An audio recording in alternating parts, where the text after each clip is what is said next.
Welcome to a special episode of the Digital Days Gaming Podcast. I'm your host, Michael Swick, and this time I am joined by Rich of EarthNight. We kind of have like a history with this. If anyone has listened to the show or listened to my work at PS Nation, there's always a game when I go to events called EarthNight, and it was something I was really excited to see release. So as long as I have been in game journalism, EarthNight has been present. So I've always been able to look to EarthNight as something, I can see its growth and see my growth in the industry at the same time. I'm glad to have you on, Rich, on this, just talk about EarthNight, because there's some big things happening with EarthNight very soon, or at least has started to happen. How's it going, Rich?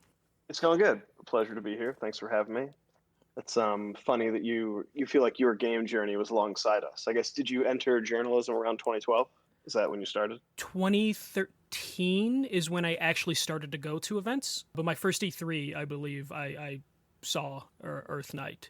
There's a couple games. It's like EarthNight, Manifold Garden, and like one or two other games in the indie scene that when I started, I think it was like EarthNight's first show was also my first show. So that's very cool. Yeah, E3 2014 was definitely our first giant show with a big company for sure.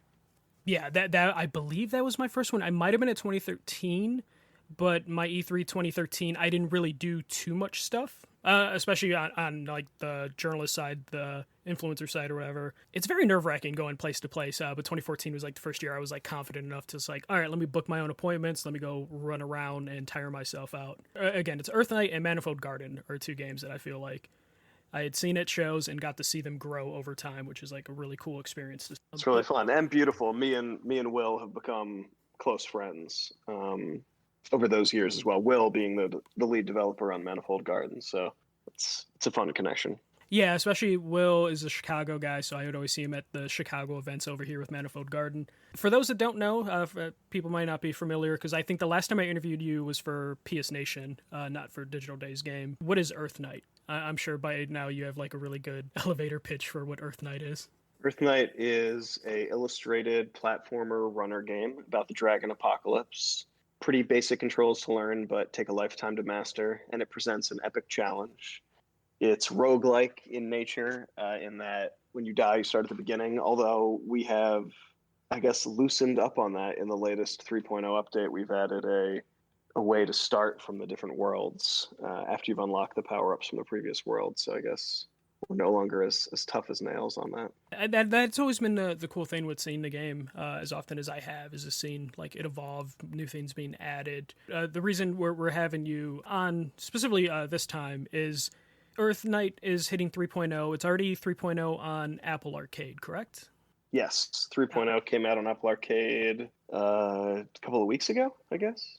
Yeah, and this is the last update for EarthNight, so you guys are like closing the book on EarthNight. So let's talk a little bit about 3.0 and like what it's doing or what it's going to do on other platforms, like some of the feature sets.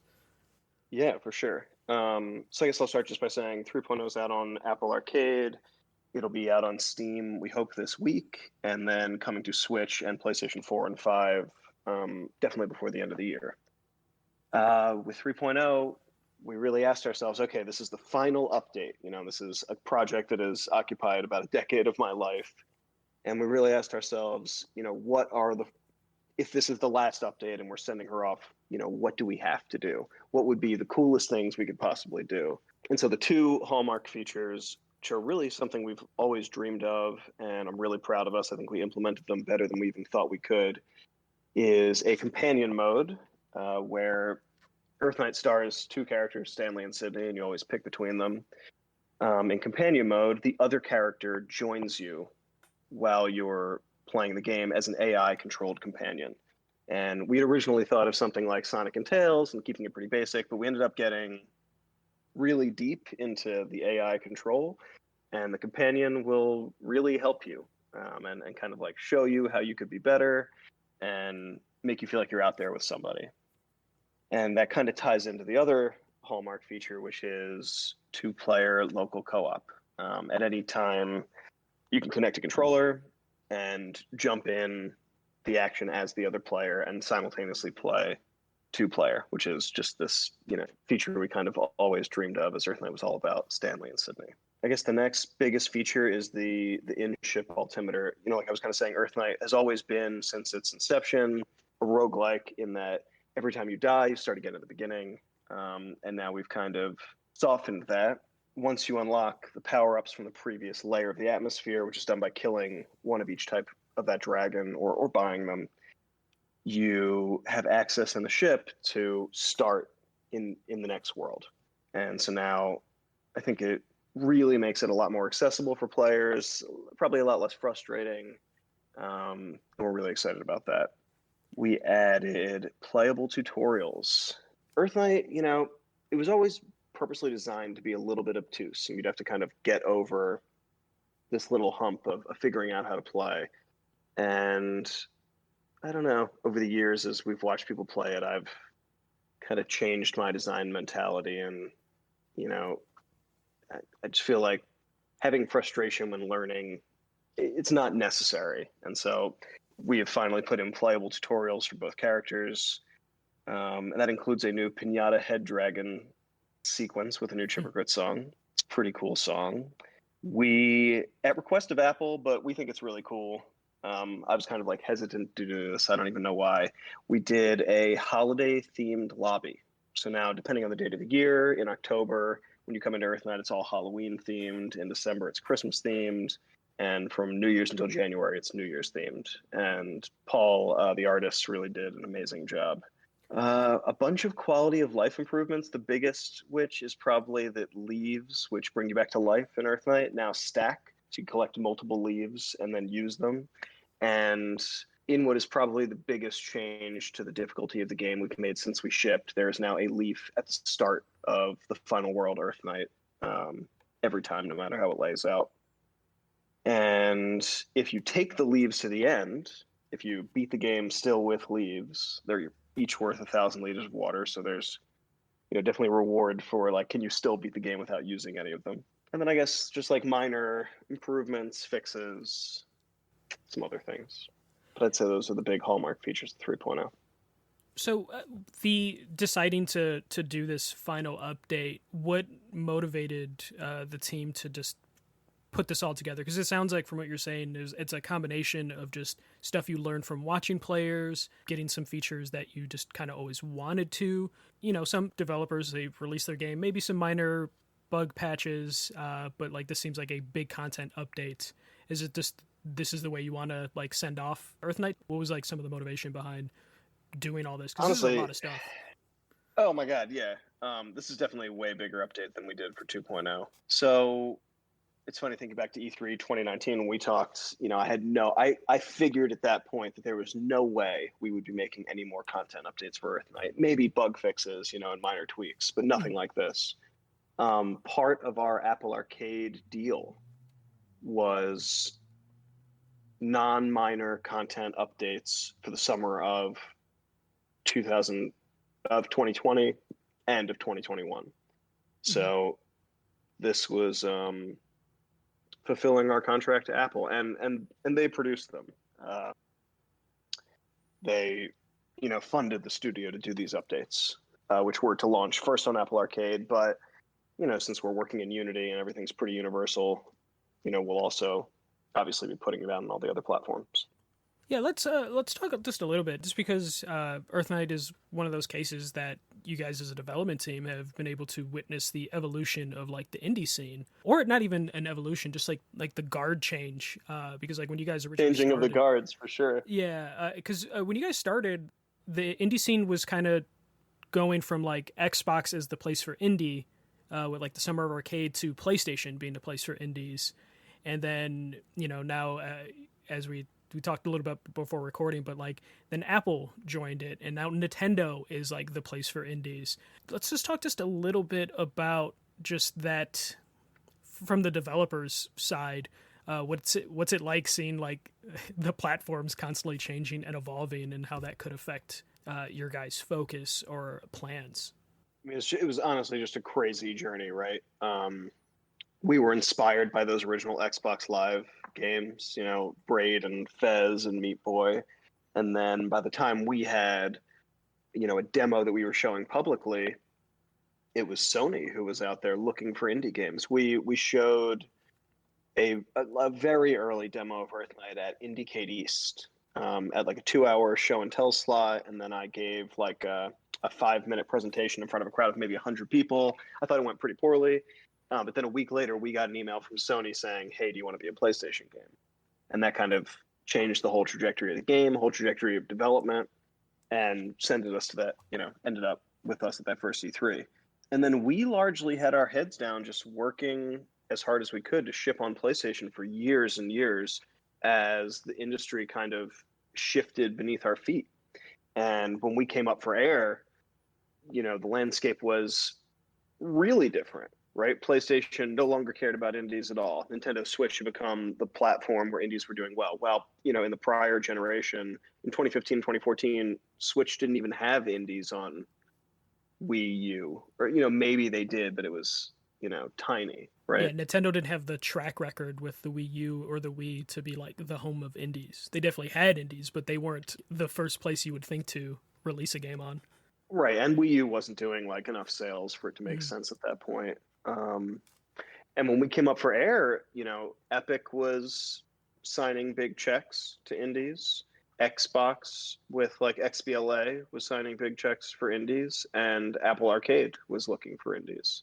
And so, yeah, it's definitely crazy to think now that, right, that our two biggest platforms did not exist when we started.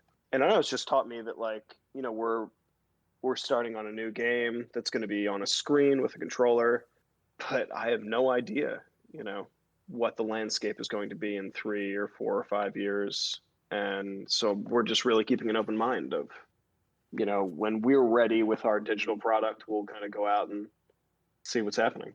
Yeah, it definitely seems like you want to keep things loose, kind of not tie yourself down at this point, just because there are so many different platforms and opportunities available. So is that one of the things you're taking from your EarthNight experience and moving on with the other game? Absolutely. I mean, I would not sign another deal where I was launching exclusive to a console. We really truly lucked out, right? Like, I was trying to ship things earlier, and like, we launched on PlayStation and Steam, I think we would have failed, and instead, things have worked out very well. Speaking of like this, how everything has evolved, how has like the team evolved? Originally started working on this game in 2012 to now. Like, I know you've been through working from home to having an office to moving to a bigger office. Can you talk just a little bit about just like how the development team has like changed or grown over the last 9 years? Yeah. We started with just myself, Paul Davey, who illustrates everything in EarthNight, every frame of every character, and one programmer named Mark, and then Shipocrit, the musician who does all the music, kind of like stepped in a few years later. I think at some point we had another programmer and maybe a part-time programmer. I have let people go over the years. Adam Nash, who we were discussing, I guess you've met at some events, joined the company in 2017. He's become just instrumental to our success. He's amazing. I'm pointing to him right now. He's the man. Adam Nash. He's smiling. And we had a 2D animator named Zach Cohen, who was part of the core development team for a long time. We were like a core 5 to 7 for most of development. When we had to ship on Apple Arcade in a short period of time, and we'd only been building for PlayStation for years and years. Apple is 100 different devices, different aspect ratios, touch controls, all this crazy like Apple Arcade support, like Game Center, save syncing and stuff. We ended up staffing up at some point. I think there were like 25 people working on EarthNight for a short period of time when we were trying to get out Apple Arcade and then Switch, PlayStation, and Steam simultaneously. And after we shipped across all platforms, we came back down to just 3 of us, just Nash, myself, and Paul Davey. And just the 3 of us have been working on these updates, both 2.0 and 3.0, plus like a little bit of work from Chipocrit, a little bit of new music. and it feels amazing to be back down to, a core three. It's way less hectic than 25 people. And for the new game, I think we're going to be a core 4, 5, and we'll kind of staff up and down as we need to.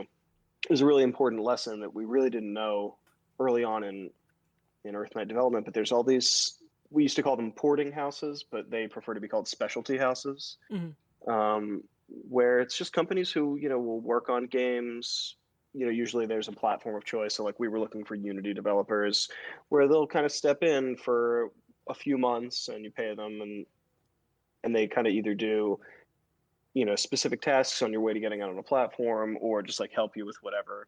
We ended up one of the companies we worked with was called Plastic Fern Studios, who were amazing, and like they helped us through the process of getting out on Switch, and they like code audited our entire project and helped us make certain things more efficient so things could run better. It was a pretty amazing experience, pretty wild. Without help from those type of studios, were you just always planning to like, okay, the staff of 5 to 7 people, we're just going to work on each platform, sort of thing, or? Definitely, it was me. I was the person who was like, my eyes were bleeding reading all of like the small Japanese translated print on like PlayStation's website. I mean, we had gotten to the point where we were, with that, before we had signed the Apple Arcade deal and had the resources to hire help. We were planning on just doing PlayStation and Steam on our own. Steam is really, honestly, the easiest of all the platforms. It's really pleasant to deal with. And then moving on to Switch. But by nature of what was happening, and we needed to hit dates and milestones, we needed some help. So that's definitely something you'll have in mind on the next project. I always love talking to developers. I just like to know, like, after they launch a game, so like, what did you all do when you actually were able to finally hit launch? What were the emotions when you were able to launch on the Apple Arcade and then eventually on consoles? What did you guys do? What did you do to celebrate that experience? Man, well, I just like signing the deal with Apple Arcade and then officially making launch was, I mean, just insane. We were working frantically around the clock, and even into launch, we were working on like post-launch updates and bug fixes. And then part of the Apple Arcade deal was we had to translate the game into like 20 languages. Okay. So like right after launch, we were frantically doing that, and it was crazy because we're not like a huge text-heavy game, but there's a lot of dialogue and some of it's procedural in nature, and we just had not built the game in that 9-year period or whatever. At that point, it was 7 years with it being translated in mind. So we had to. It was a huge overhaul to get that to work. So we were, I think, coming out of launch on Apple, even though we were elated and it was amazing and we were celebrating, we were still just heads down crunching, working on the translations, finishing out the Switch and the PS4 and the Steam versions. I don't really think it was until, I guess, the end of 2019, once we had finished PlayStation's launch version, where we really slowed down and kind of were able to appreciate it. It's intense, man. Working on something for that long, there's just so much internal pressure for it to, go well. And as the years rolled by, that pressure built up more and more. And I'm just so thankful to Apple and Nintendo and everybody who helped us make it happen. I have to know though, because I remember we talked about like the hype of like watching people play the game. Like you got to see people in person, but like did you and the team spend time just like surfing YouTube and Twitch watching people play? Did that consume you guys for a while? Yeah, I still watch. I was watching somebody play on YouTube like yesterday. I get like email alerts, people post YouTube videos. Somebody actually just posted, I guess it was in the last couple of months, but it's the most comprehensive guide imaginable. It's on PSN profiles. It's like a platinum guide. And that guy posted a bunch of videos kind of showing how to do all the craziest stuff in the game. A lot of YouTube videos are people trying it out for the first time, or Twitch, and they're just okay. But for me, it's like when somebody gets really good and they're doing all the craziest stuff, like the series of events and whatnot.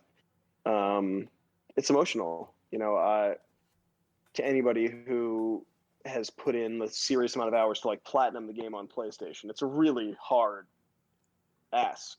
I mean, Mm-hmm. it's you have to not only like really put in the time to figure things out, but probably scour the internet and be a certain proficiency at platformers going in. It's magical. We had a Cisco like played EarthNight on some like Really? charity Yeah. stream that was ridiculous. um, so yeah, I still to this day I occasionally watch people play and get to enjoy it. Yeah, I could just imagine getting lost in that, especially, you guys launched an Apple Arcade, which is a big deal, but I would imagine, like, the console launch is the one that's going to get the people streaming, people making YouTube videos. So I can imagine getting lost when you guys launched on Nintendo. And then I know PlayStation got delayed by a couple weeks, but then once that finally launched, I'm sure that was, like, a whole other chapter that had finally closed. So I can imagine, like, all the emotions going through that, and then just potentially getting lost in just being like, yeah, I'm just gonna watch people stream the video game I made. It's got to be wild. It's crazy that it's just out now, because for so long, right, it was only we showed it at events. We were pretty public with it. But so many people are like, oh, when can I get it? And it's like, oh well, I don't know, one day. And now it's been out for years, and a lot of people have played it, which is crazy. Also, just like getting reviewed was really emotional. Somebody gave us a 10, which is ridiculous. Some guy gave us a 4 on Switch, killing me. Wow. So the emotional ups and downs of the reviews when they were coming in across console launch was intense, for sure. Yeah, like I was like super thrilled to see the game get released, and this and Manifold Garden wasn't like that far off from that, either before, I believe, or a little after. So Will seeing was supposed to make launch of Apple Arcade and did not make it. So yeah, I Okay. think he came out like a month or two after. Yeah, so seeing both of those like kind of close, I almost want to like revisit old videos from that like first indie PlayStation E3, just to see where are they now, sort of thing. But it was really cool to see like get to launch, and then it seemed like it was a successful launch, or at least from the outside perspective. In terms of like I was reading the review scores, and checking out the videos as well, so it seemed like everything went pretty well. I think I sent you a congratulations email, and I jokingly asked like, "What's the next game?" You might have replied something like, "We're already workshopping it." So I'm excited for you guys in terms of being able to, continue to make games, and you guys are, sounds like you're getting ready to go full on with the new project, which I'm assuming we can't talk about for a little bit. I guess yeah. I'll say a little bit of it. That yeah. First of all, the thing we dreamed of forever, right, is that we'd get to make another game, and the game that we're making is kind of like a game I've been kind of like dreaming of and designing in my head for years. And now that we've actually like spent some time actually working on it, it's funny. Like a lot of the things I thought would work don't work, but I still think it's a great concept. Mhm. And EarthNight was all bootstrapped. I ran like another company that I was taking all the money, all the profit from that company and putting it into the game, to just like kind of shoestring us along until we could finish it. And for this new project, which I'm hoping that we're really like officially kicking off in a few weeks, I guess, we are raising money. We're like raising a round of investment for Cleaversoft, which is something I've never done and is kind of scary in its own right. But assuming it all works out, we'll be fully funded for about 3 years, and we intend on, kind of not only polishing up a very serious vertical slice of the new game, but designing all the systems and designing what the full game will be, and then kind of hope to take it out and show it to all the big players in a couple of years from now, and see who's interested in working with us to take it to completion. That's great to hear. Just being able to start another project, work on another game is great to hear. That's what you want to hear after launching a game from a studio, is like already working on the other project. So I wish you luck in doing all that. And I believe I have to let you go soon. So I just want to say thank you for being on the show. And if there's anything you want to close out about EarthNight, feel free to do so.